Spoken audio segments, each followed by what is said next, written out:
Little football 101, little 88, little 13, and we saw last week Lamar Jackson kind of push those demons behind and go beat Patrick Mahomes and the Chiefs.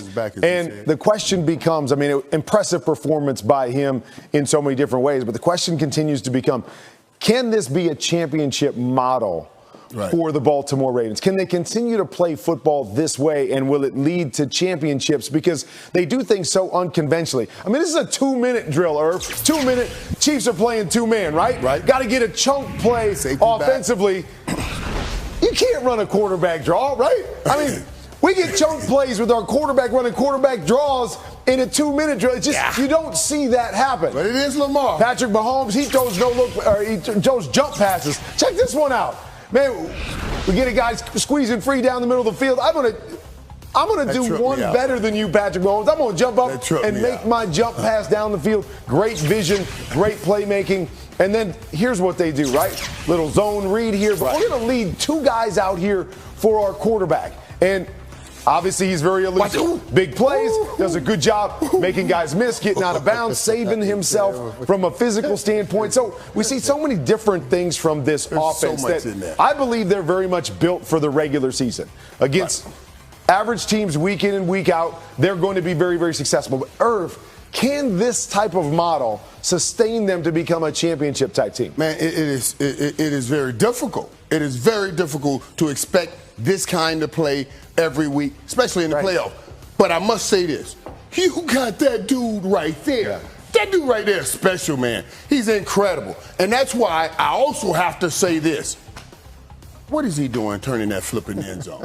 Come on, man. Let's stop. If they got any chance, if Baltimore has any chance of doing anything, they need Lamar Jackson. Oh, yes. Lamar Jackson on that last play. Can you guys run that play? On that last play, flipping into the end zone. And then coming up talking about hurting his hip. It's just absolutely crazy, man. Great game, great win, but just walk in the end zone because that team needs you, buddy. And that's the beautiful part is that offense with that guy can beat anybody in the league on any given Sunday. Yes. The matter is, when it comes playoff time, can they use that model 3 times, 4 times to get all the way to the Super Bowl? Only time will tell. Well, from if Lamar gets hurt. From 113 to somebody else who won 13 games last week. That's it over to pick 6. Wow. Okay, Kurt, I didn't want to step on that. That's good. That was good. Are we setting you up for failure? I don't know. Time for Pick 6, presented by DraftKings Sportsbook. Are you feeling the pressure now that everyone knows this? 13-3, I'll say it again.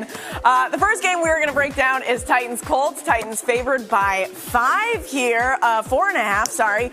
Lots of drama with Carson Wentz this weekend. We don't know what this team is going to look like. What do you want to talk about? Well, I want to talk about, you get a 7-point win because of Derrick Henry. The reason you build a model, then you don't have to worry about gut when it comes to the 13-3. But also, it shows you when something's different versus when something's the same. We obviously see Derrick Henry rushing on the ground, but now we see those pass catches that add to his use case, which means that's a way that they can trick the Colts defense and get the win. All right. The next game we're going to talk about, Seahawks-Vikings. We had a tough time breaking this one down this week.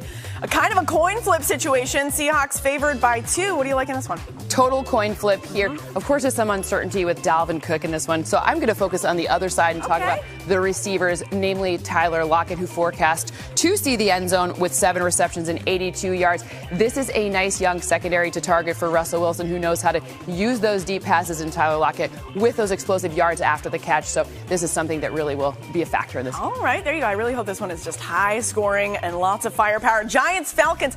Cynthia, the Falcons need some good news from you right now. What is going on? They're not getting good news from me in the form of a win because it's 25-24. Giants take this one. Saquon Barkley does impact the game. So 68 on the ground, another 30 or so in the air. Interestingly enough here, it's just enough to kind of put them over the top. But I will say one little bright spot here. I do have a Kyle Pitts touchdown, the first one for the Falcons. So a little piece of good news. We like ye. Okay, Cowboys-Eagles. Cowboys home opener. This should be a lot of fun. Our new BFF, Jerry Jones, I'm sure is going to have a great day. Cowboys favored by 3. What do you like here? 5-point win in this one. We'll talk about Ezekiel Elliott quickly. 66 rush yards, a touchdown. 3 for 31 through the air. This guy is very helpful even when he's not targeted, picking up those blitzes. So he'll be on the field. Volume equals touches equals production. There you go. She codes, okay? You can trust her that she knows the math.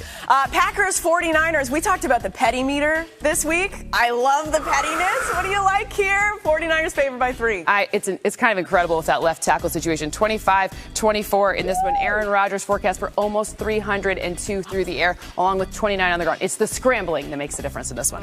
Okay, and last but not least, Chiefs Chargers. This one should be very fun. Chiefs favored by 6.5. What do you like?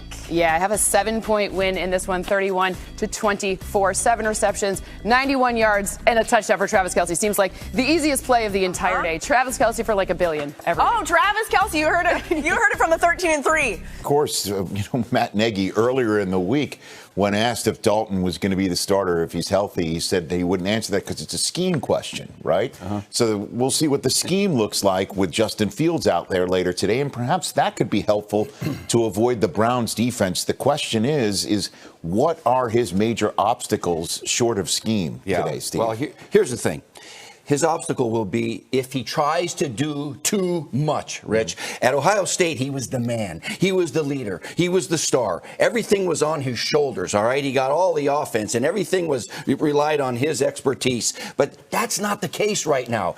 He's going to be the newcomer, and it's just got to play the position. If I were the coach, if I were Matt Nagy, and I'm sure he's had this conversation, I had a situation when Steve Young and Jeff Brom got hurt with the Niners, and Jim Druckenmiller had a play, and he was a rookie. Remember Druckenmiller? All right, I had him stand up in the team meeting night before the game. I said, look around. Druck, look around. I don't know who's more nervous, me or him. Right. But I said, your teammates right here are going to help you win this game. You don't need to be the hero. And I'm sure Matt Nagy is talking to him about that too. Just, hey, don't take any chances. Do what you can do. Play like you know how to play. And this team is going to help you win this game. And he always has that phrase on his play sheet, be you. So, be you. But not all of you sometimes, right? just enough of you. He doesn't have to be that dynamic and take chances and turn the ball over, that type of thing. He'll play fine. Well, this whole thing reeks of smells of a players-only conversation presented by Geico. Kurt, Michael, Nate Burleson, take it away. All right, thanks a lot, Rich. And we all know what the fans are thinking on the outside with Justin Fields coming in. They're all excited about the #1 draft pick, getting his opportunity to start. But now I want to go inside the locker room because I know it doesn't always match what the fans feel when a new guy or a new quarterback is playing. So, Nate, I want to start with you and take me through a time where you had a new quarterback start, and what was that feeling like in the locker room? Well, thinking about Justin Fields, if I'm a wide receiver for the Chicago Bears, we understand that he's going to allow you to run secondary routes because he is going to use athleticism. So when I start thinking about that, adjusting to your backup quarterback, I'm going back all the way to my rookie season when the Minnesota Vikings had Dante Culpepper at quarterback, and he went down and in came Gus Frerotte. Now, Gus Frerotte, he's athletic. He can use his legs, but he's a traditional quarterback. He wanted to drop back and throw that rock. I scored my first touchdown catching the ball from him. Up against the 49ers, I knew that I needed to be exactly where he wanted me to be because he wouldn't necessarily allow me to run secondary routes. We didn't put scramble rules in because Gus Frerotte was our quarterback. So what does that mean? When you have a backup quarterback, understand his skill set, and if you adjust on game day, you'll get the rock. Yeah, and 80 years, you had different skill sets at quarterbacks, and there's an adjustment. My situation is like I had such a great relationship with Troy. There's a lot of nonverbal communication that goes on between Troy and I. And then when Troy goes down and I finally stop looking at that locker room like, is he coming out? Is he coming out? And find out he's not coming to play today, I had to focus on playing with the backup guys, Coach Garrett, Jason Garrett, or Steve Berline. But one of the things I've noticed when I'm playing with these guys, I had so much more communication in the huddle, talking. Like, listen, when I do this, I'm doing this. If you see this, things I never had to talk about with Troy. He just knew. And those situations I found interesting. And one last thing, too, whenever you change quarterbacks, whatever makes it difficult. If one quarterback is a right-hand quarterback and the other's a left-hand quarterback, that would mess with me like I don't know what, but we don't have that situation. Well, the bottom line that I hear for both you guys is it really depends on who you're replacing, right? When the next guy's coming in, who you're replacing Troy Aikman, now the locker room's going to feel a certain way about it. In Chicago, Now you're replacing Andy Dalton. How does the locker room see that? What are we replacing with Justin Fields as opposed to what we had with Andy Dalton? I mean, I go back to my time in 1999. I mean, let's be honest. You know, everybody was going, come on, really? Trent has to go down? We got to play with this guy?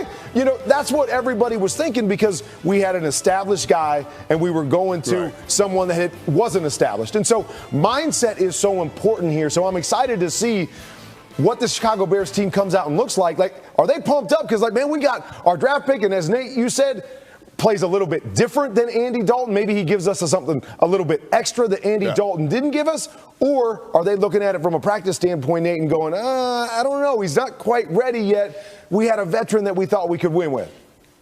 No doubt about it, Kurt. And your life was very cinematic, and here we are. We're going to see a movie about your life this Christmas. But here's the thing. Oftentimes when we were in the games not playing with our starting quarterback, it was like playing with the QB stunt double. And this is what we think as wide receivers. We know we're going to have to create an emphasis on yards after the catch. Not that we don't do it with our number one QB, but every little thing we can do to help build the confidence of a backup quarterback, that helps. It helps a long way through 4 quarters. Right, and that's what I'm saying in the locker room as I walk around that locker room. Let's go. We're going to make plays for him today. Let's help him out. Let's make plays. Nate, you're absolutely right. And that's what they'll be saying in that locker room. Well, and this is what I love, right? That's what the fans at home want to hear is like, okay, what's going on in that Bears locker room, Rich? This is the kind of stuff that's going on. Thanks very much. Ever since he literally rode horseback around LSU and then into Raymond James Stadium as the Buccaneers' top draft choice in 2019, we've seen quite a bit of this man, Devin White. So is the rest of the league. But here's something you may not know about what makes Tampa's star linebacker tick. Losing his older brother, JJ, to a car accident when he was just 13 years old. As told on an all-new episode of NFL 360, White has been playing to keep his memory alive.